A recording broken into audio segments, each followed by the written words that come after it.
Welcome back to the channel, guys. Today I want to show you the Honda Africa Twin. This one is a 1995 Honda Africa Twin 750 XRV 750.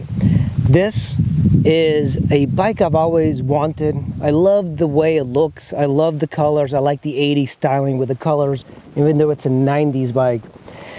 You can get these bikes fairly cheap in Europe.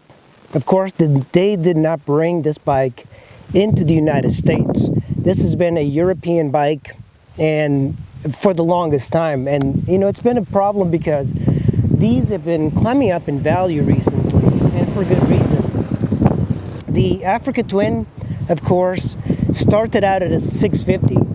That is the one that competed in the Paris-Dakar. They had a Africa Twin that's very desirable, called the 650 Marathon, and that bike was produced in only limited numbers, and Honda sponsored several riders and they had privateers that used that. But the original Africa Twin was a race only bike that competed in the Paris-Dakar and won consecutive times. I believe it was like 3 or 4 times, and eventually Honda retired it, and then came the Marathon.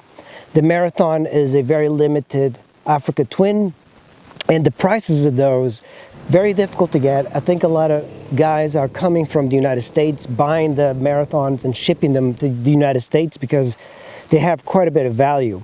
But these are the most common Africa Twins, and in this video I'm going to talk about why the most common Africa Twin is the best Africa Twin for general riding. This one is a 95, and they made quite a few of these, and you'll see this color scheme quite often here in Europe. And this bike doesn't make great power, 60 horsepower. It weighs like 460 pounds or so. It's very light on its feet. Of course, 21-inch front wheel, 17 rear. The seat, this is the stock seat. I do have a Corbin seat for it too that's less comfortable than this. The tank is 6 gallons. Air filter, very easy to access, the way bikes should be. And it's very simple. When you ride one of these things, you see right away that this bike had a lot of character. You know, Honda has been building some amazing bikes. They have great bikes throughout the entire range. You know, the Honda Monkey, the Honda Pan-European, the Africa Twin, they're all very distinct. And of course, the new Africa Twin is a parallel twin. This one's a V-twin, and it's got much more character than the new one. But of course, it does not compete as far as like power and way more creature comforts, the new one, than this one. A 750 back in the day used to be the large ADV bikes. This was adventure sports from Honda. They wanted to compete with the BMW GS, and eventually Yamaha built the Yamaha Tenere 750 to compete with this. There's been quite a few journalists head-to-head comparisons between these bikes, and the Africa Twin stood above all other bikes at the time. It's an incredibly good machine. It's a great value. Even though they are kind of going up in price lately, you can still get one of these fairly cheap, right all over Europe, all over Africa, and sell it for the same price that you bought it for. So let me give you a little bit of a tour of this entire bike, and then we'll take it for a spin and see how she handles. I think one of the most distinct things is the color scheme that this thing has.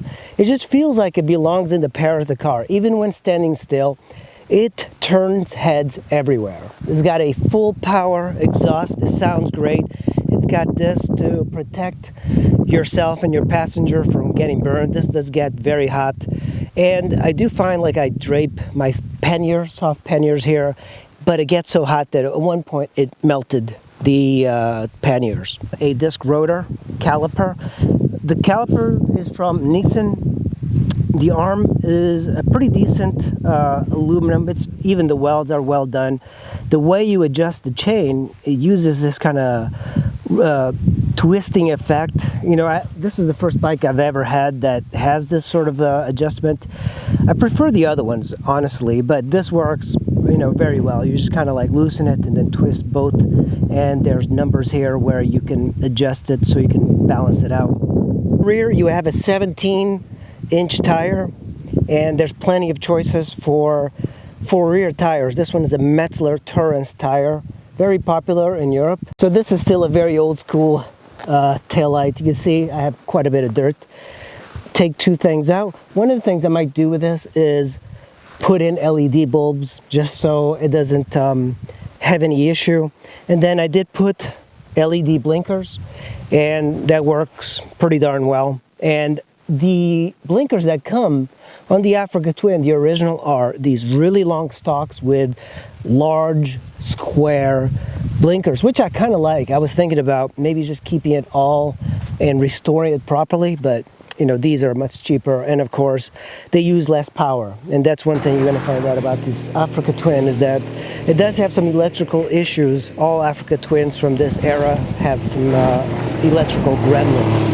The seat is still the original, and it's nice and blue. I do love the blue color, and it's a gel type of seat. I was thinking about getting it just a little bit more comfortable. I have a Corbin seat that's horrible. This one's just so much better, and you would think that an aftermarket seat would be better, but this one does pretty well. It is very soft, and then after 200 miles or so you start to sink in, and it doesn't feel that great.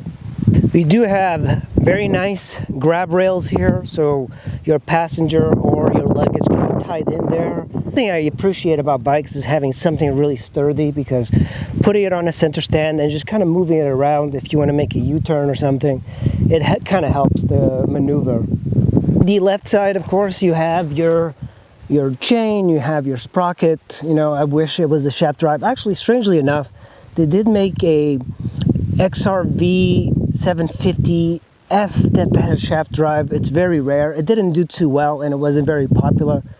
It also had some issues with reliability. But they did have one. It was, and it looked almost exactly like the Africa Twin without the fairing on the front. But this one, of course, is chain drive. It's very efficient, and it puts the power to the ground extremely well.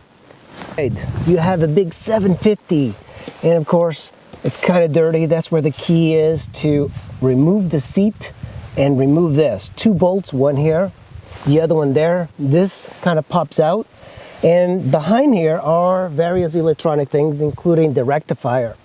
That's one thing about this bike. The rectifier goes bad. The electrics here do heat up. There's a problem with over voltage on these bikes. It's just something to consider. Some riders with these Africa Twin, they get heavier gauge wire, and that seems to sort out the problem. But for me, I also have a rectifier I usually carry. I'm not carrying it now, but that's one downside about this bike. It's just weak electronics. Honda kind of skipped out on that. It's a very minor thing, but it does go bad. This one I've had it worked on. The wires do get so hot that they boil. There's actually like a bulge here from the electronics getting hot. So you do have a passenger foot peg that's padded with rubber. Decent. On the right side, same thing. You remove the seat, two bolts. This gives you access to more electronics, including where the blinkers plug in and your fuses. Engine, of course, is a very nice. This thing does not have any issues at all. You have your foot pegs, your rear brake, very simple stuff. Everything's by Nissan, and V-twin, so it does use 4 spark plugs. 2 of them are easy to access, 2 are a little bit harder, but it's a great sounding V-twin. And you don't often have to service this bike, but the great thing about this bike in particular is that the engine still uses the old school of valve adjustment. Just using the lock and the nut, you can adjust the valves on this, so it makes it much easier for a home mechanic. Here on this side, you do have a preload adjustment for the gas shock of the rear. You have this massive bash plate. I mean, this thing is just so big. This is kind of like what a lot of manufacturers should have. And this bash plate it's so iconic with these holes. It's just, everything about this is extremely powerful. These bikes have been used so much off-road that this was something that every rider wanted, and Honda over-engineered this thing. And to change the oil, you don't necessarily even have to remove this, but it makes it easier. But it's only 4 bolts, and this thing will come right out. So very easy to service. Up front, of course, you have twin disc calipers. You have this large protector for the fork. It comes out easily with 2 Phillips, and on both sides. To change the tire, you would have to do that to access the axle. The brakes are pretty darn good for something that's a dual sport. 21-inch front wheel and fork gaiters, fork protection, and very nice because no leaks ever. This is always extremely clean, and I love that. I love that it's still a thing to do on these bikes. Nowadays with the upside down forks, I've had to change quite a bit of fork seals. Never had to do it on this one. Of course, you have a big Africa Twin logo, so it's got like a scoop that goes this way, but it doesn't do much. The scoop, I think, is just for effect. And of course, this bike has got the iconic double headlights. It's got these little parking lights. The popular thing to do is to put LEDs on these. I've seen a rider actually he removed the glass and put modern LED. I actually don't like that too much because the reason they went with the plastic is cheaper. This is glass, you know, it never fades. It always looks great. Only reason I would change it is if I ever broke it.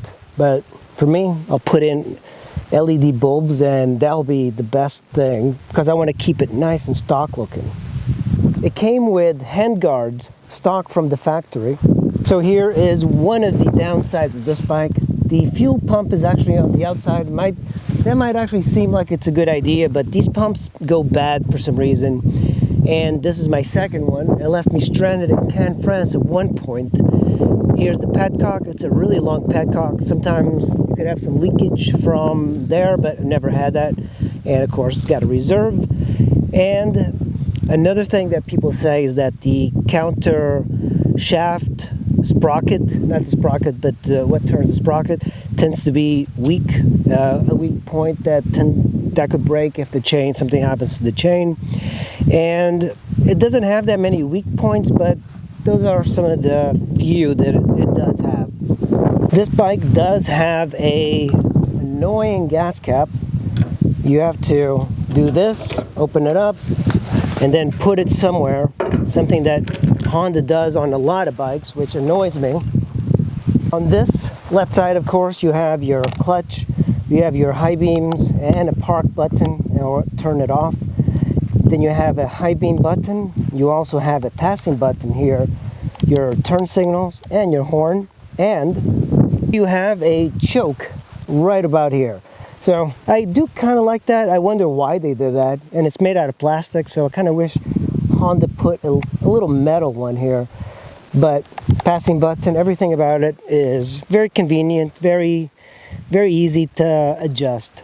And up here you have 4 screws, 1, 2, 3, 4. Lift this thing out and you have access to the air filter. I love that bikes back in the day were much easier to service. On the right side, of course, you have the business, which is the throttle. You have the start button. It's very clunky, you know, by comparison today, everything is much more easily integrated. On and off, master cylinder, mirrors, hand guard. It's extremely easy. This is the trip master, another weak point of the bike. This bike doesn't have a fuel gauge, so you kind of rely on this to get accurate kilometers, so you can like reset. Now there is a very easy way. You have to like solder it around the inside, but they tend to all go bad. And you know, back in the day, this was kind of cool. It's a pairs the car kind of replica looking thing. And here you have your trip time and then adjustment up and down, digital trip here. Some people put a voltage meter here, but they will change this. There's also a way of putting your miles per hour in kilometers or miles in the digital readout as well. Right here you have your indicators, oil, turn, high beam, neutral, and side stand. So this is your kilometer, your speed cluster, kilometers per hour. I only have 84,000 miles, but you know, nowadays you just never know. I bought it with 40,000 kilometers. Here is your tach. This bike really loves to be over 4,000 RPMs. And that's your temperature gauge. It always reads very cool. This bike started the whole adventure thing with the adventure sports. Of course, back in the day, this was not really, there wasn't an adventure segment. This was essentially what a big trailer was with a 21-inch front wheel. So when this bike first came out, there was not that big of a demand for such large bikes that went off-road because people were using dedicated bike. So let's see how this bike purrs. It has to be in neutral in order for it to start up. And that's how idle is. It's an aftermarket exhaust, so it's got a different tone, but it sounds pretty darn good. Let's give it a good rev.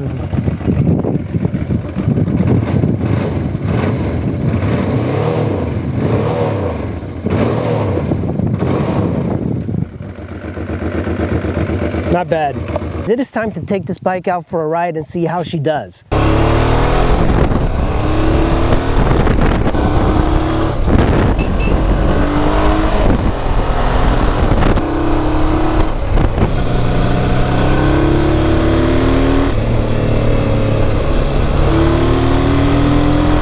I think the transition from twisty to twisty is harder on this bike than a bike with 17-inch wheels.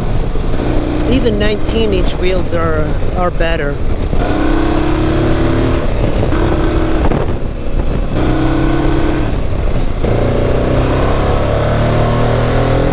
Listen to that bike.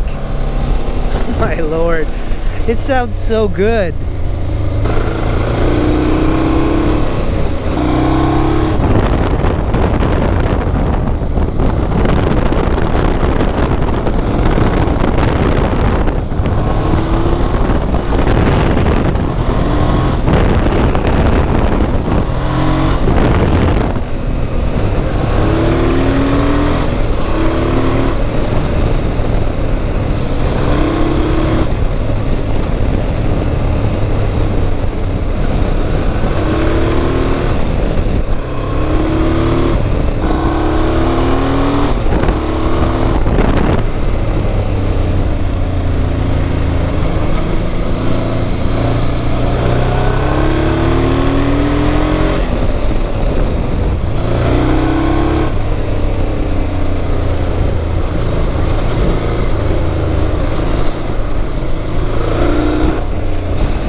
See that? The sport bike would not have liked that. Such lumpiness.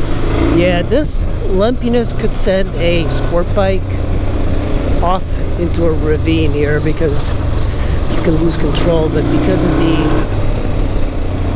suspension of these dual sports, these adventure bikes, it's just so much easier.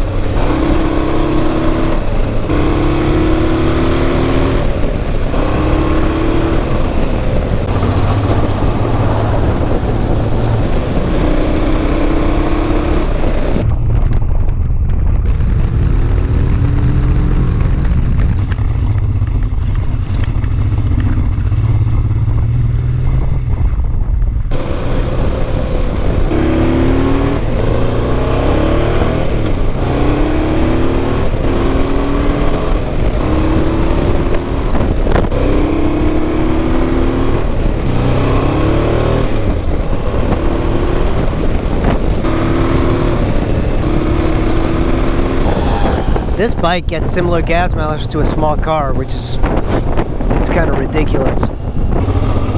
Yeah, this is quite a workout riding this bike in the sand. Here's the,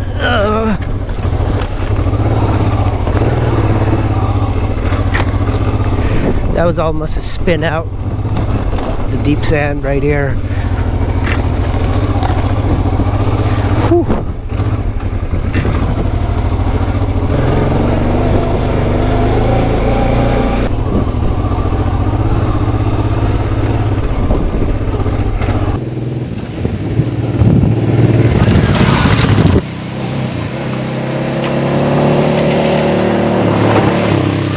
This is a pretty darn old bike, but it does compare a lot to the 700cc adventure bikes. Sure, it's not the lightest, it's not the fastest, but it gets the job done. And it gets the job done extremely reliably.